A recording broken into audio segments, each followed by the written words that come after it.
Darling, you know that I want things to go our way.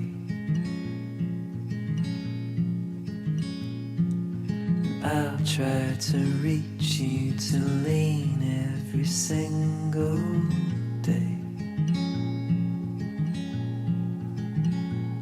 I wanna be somebody that you wanna love. Don't wanna reach for another, wanna color your world.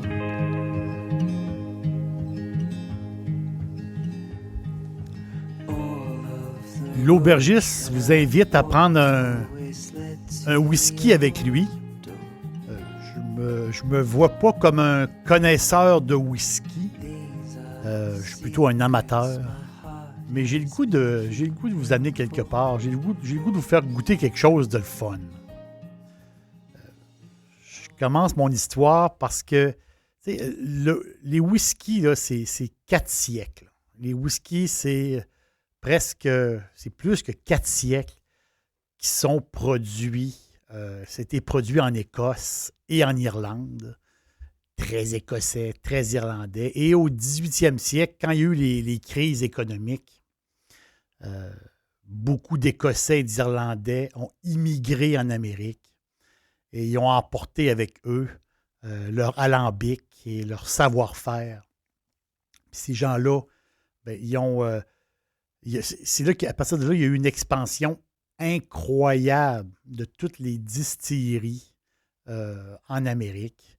Donc, les gens cherchaient des terres, des belles terres, où il y avait aussi une autre source pure, des terres où pousse le seigle, l'orge, le maïs. Et plusieurs se sont installés en Illinois, en Pennsylvanie, au Kentucky. Donc, l'histoire des whiskies qui part de l'Écosse et de l'Irlande et arrive en Amérique ici, c'est une épopée. Là. C'est incroyable. Mais moi, je retourne à la base. Je retourne en Écosse parce que le whisky, c'est écossais. Il y a le whisky, il y a KY, écossais. KEY, c'est ailleurs dans le monde. Donc, moi, je vous parle aujourd'hui de whisky. C'est ça qu'on va se prendre. On va se prendre un whisky, mais vraiment, on va avoir une expérience unique. On connaît les Irish whisky, on connaît les Bourbons, les Rye whisky, les whiskies japonais aussi. Mais ce qui différencie tous ces alcools-là, ben, c'est les céréales qui sont utilisées. L'affinage aussi, le vieillissement en tonneau, toutes les méthodes pour donner un arôme particulier au produit et ceux qui sont experts, je ne me calcule pas comme un expert, comme un amateur, mais les experts, vraiment, un jour, je pense que je vais avoir un invité pour le whisky. Je me promets ça, je veux me faire un cadeau. Je vais inviter un connaisseur de whisky qui va nous expliquer ça encore plus en détail. Mais le whisky, ce qui se démarque, les whiskies, c'est vraiment l'arôme. L'arôme, c'est quelque chose de très, très important pour les whiskies. L'arôme. Oh, wow! Là, je vous sers un Laphroaig Quarter Cask. Un Scotch Whisky Single Malt, 100% orge maltée. C'est quelque chose d'unique. J'achète peut-être 3 ou 4 bouteilles de whisky par année, mais je m'achète toujours une bouteille de Laphroaig. J'appelle le nom Laphroaig.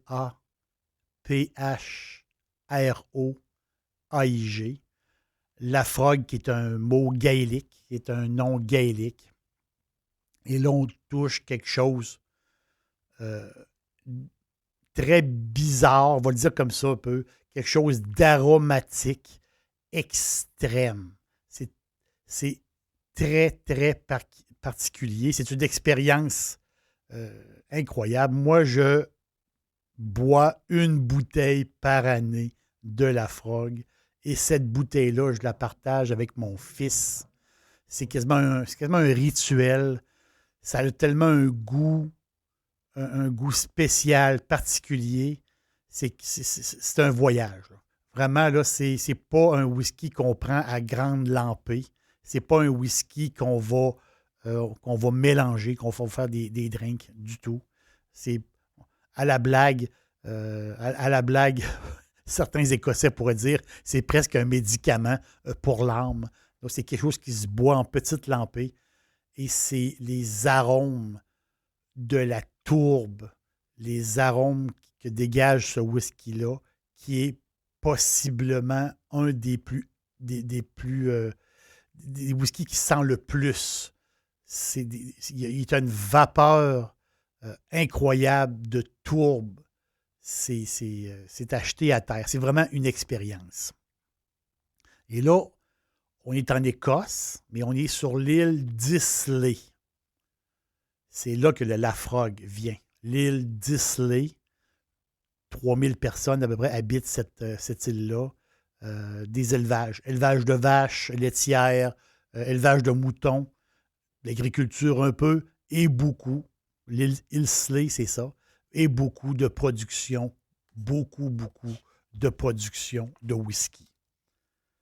Je raconte un peu le processus de fabrication du whisky, mais vous allez voir la subtilité pour le Laphroaig. Donc, on prend de l'orge qu'on va humidifier avec de l'eau tiède pour faire germer. Donc, l'orge, faut que l'orge soit germée avec une eau tiède pour faire sortir l'amidon de l'orge. C'est très, très important qu'il y ait une germination. Ça, c'est pour faire sortir le sucre. Et à partir de là, ces céréales-là qui ont germé vont être séchées avec de la fumée de tourbe. Et là, la recette particulière. Donc, on va brûler de la tourbe. C'est assez particulier à voir. C'est fou là, quand on voit ça. Les grands blocs de tourbe qui vont mettre le feu là-dedans. Donc, ça va faire une boucane d'enfer. Et ils vont sécher les céréales, sécher l'orge germée. C'est ça qui va donner une composante aromatique complètement capotée. C'est pour ça qu'il l'appelle le malt tourbé. C'est le nom qu'il donne à ce céréal-là, le malt tourbé. Ensuite, c'est broyé, c'est mélangé avec de l'eau et on additionne de la levure, c'est fermenté, c'est distillé et ça nous donne un whisky complètement fou, là. Le Laphroaig, pourquoi qu'on l'appelle le quarter cask? C'est que, à place de le garder dans des grands tonneaux, il va être dans des plus petits tonneaux, donc c'est le quart d'un tonneau normal. C'est pour ça que ça va lui donner aussi un côté boisé. Le contact entre le liquide et le bois est plus important dans un petit tonneau que dans un grand tonneau. Et c'est ça qui va faire une espèce de le côté boisé du Laphroaig. Et le malt tourbé et la vapeur de fumée qui ressort de ce whisky-là est incroyable. Je vous le dis, là, c'est une expérience.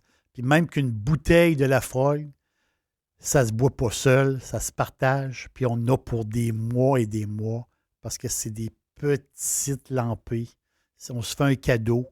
C'est une bouteille qui coûte autour de 80$, mais ça se prend tranquillement, même qu'on n'a même pas le goût de grignoter rien. On n'a pas le goût même de manger un petit peu de salé avec ça ou un petit peu de sucré avec ça du tout. C'est vraiment prendre le temps d'humer, de sentir ce qu'on a dans notre verre. On fait vraiment un tour, on fait un voyage. On fait vraiment un voyage à l'île d'Islay. Les gens qui vivent à Islay disent « On ne se fait pas des amis facilement, mais quand ça arrive, ils sont nos amis pour la vie. » La preuve, c'est que quand on achète une bouteille de Lafrogue, on peut participer et ils nous donnent, les amis de Lafrogue nous donnent une parcelle de terrain à notre nom. Donc, on s'inscrit sur Internet et on a une parcelle de terrain de 1 pied par 1 pied qui nous appartient. Donc, tu vois de l'amitié des gens de Islay et des clients du Lafrogue. Et merci d'être venu à l'auberge. Merci d'avoir bu un verre de whisky avec moi. Et je vous promets d'amener un jour un grand connaisseur pour nous expliquer tous les détails par rapport au whisky qui se fait dans le monde. Au revoir.